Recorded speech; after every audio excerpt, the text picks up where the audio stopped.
આજે આપણે જીએસઆરટીસી માટે મુસાફરી ભાડા આધારિત દાખલા છે એ જોઈશું. તો હવે આપણે એની રકમ જોઈએ કે એક જ ગ્રુપના 3 મુસાફરો 50 સ્ટેજની મુસાફરી કરે છે.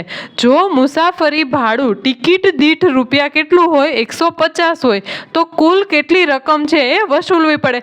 હવે આવા દાખલાની અંદર આપણે સિમ્પલી કે આ જે સ્ટેજ આપેલા હોય છે ને સ્ટેજને ભૂલી જવાનું, પણ શું યાદ રાખવાનું કે કેટલા મુસાફરો છે અને એનું ભાડું કેટલું છે એ જ યાદ રાખવાનું. તો હવે કેટલા મુસાફરો છે કુલ? તો કે 3 મુસાફરો છે અને મુસાફરનું ભાડું કેટલું છે મુસાફરીનું? તો કે 150 રૂપિયા. હવે 150 ગુણ્યા 3 કરીએ તો 15 તેરીને 45 અને પાછળનું એક શૂન્ય છે એઝ ઇટ ઇઝ એમને આવશે. તો એમનો જવાબ આવશે 450 રૂપિયા છે એ જીએસઆરટીસી વાળા છે એ આ 3 ગ્રુપના જે લોકો છે એમની પાસેથી વસૂલશે. જો તમને આ માહિતી પસંદ આવી હોય તો ચેનલને સબસ્ક્રાઇબ કરી બેલ બટન પર ક્લિક કરો.